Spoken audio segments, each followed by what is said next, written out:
রমজান শুধু উপোস থাকার নাম নয়, এটা আত্মশুদ্ধি, অভ্যাস পরিবর্তন আর নতুন এক জীবনের সূচনা করার মাস। আপনি কি চান এই রমজান হোক আপনার জীবনের টার্নিং পয়েন্ট? তাহলে চলুন জেনে নিই কিভাবে রমজানকে কাজে লাগিয়ে নিজের জীবন পরিবর্তন করা যায়। নিয়ত ঠিক করা। নিয়তই হলো পরিবর্তনের প্রথম ধাপ। আল্লাহ বলেন, নিশ্চয়ই কাজের প্রতিদান নিয়তের উপর নির্ভরশীল। তাই নিজেকে প্রশ্ন করুন, এই রমজানে আপনি কি পরিবর্তন আনতে চান?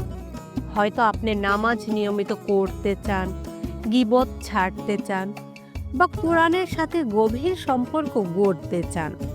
আজই সিদ্ধান্ত নিন। সময়ের সর্বোত্তম ব্যবহার। রমজানে সময়ের গুরুত্ব সবচেয়ে বেশি।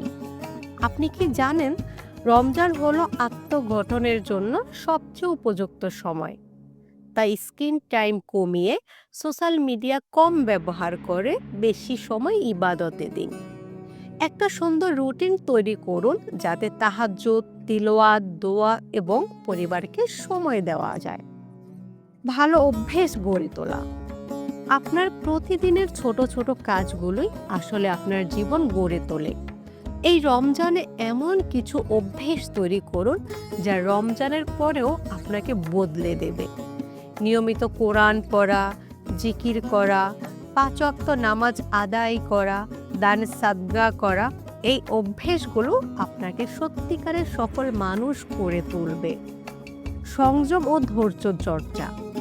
রমজান আমাদের সংযম শেখায়, শুধু খাবার থেকে নয়।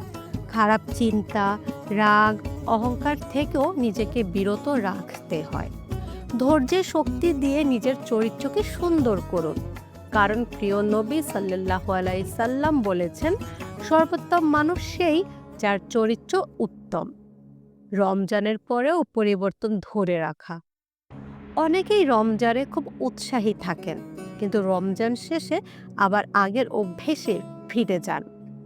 তাই নিজের পরিবর্তন ধরে রাখার জন্য ছোট ছোট লক্ষ্যমাত্রা ঠিক করুন।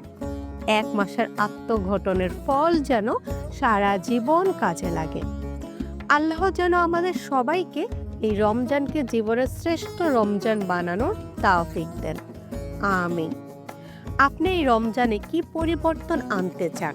কমেন্টে আমাদের জানান। নারীদের জন্য আমাদের বিশেষ একটি কোর্স রয়েছে। আপনি যদি নিজের মানসিক শান্তি এবং আত্মবিশ্বাস ফিরে পেতে চান, তাহলে আমাদের ইসলামে নারীর মানসিক স্বাস্থ্য ও আত্মবিশ্বাস উন্নয়ন কোর্সে জয়েন করুন। কোর্সের লিংক প্রথম কমেন্টে দেওয়া হলো।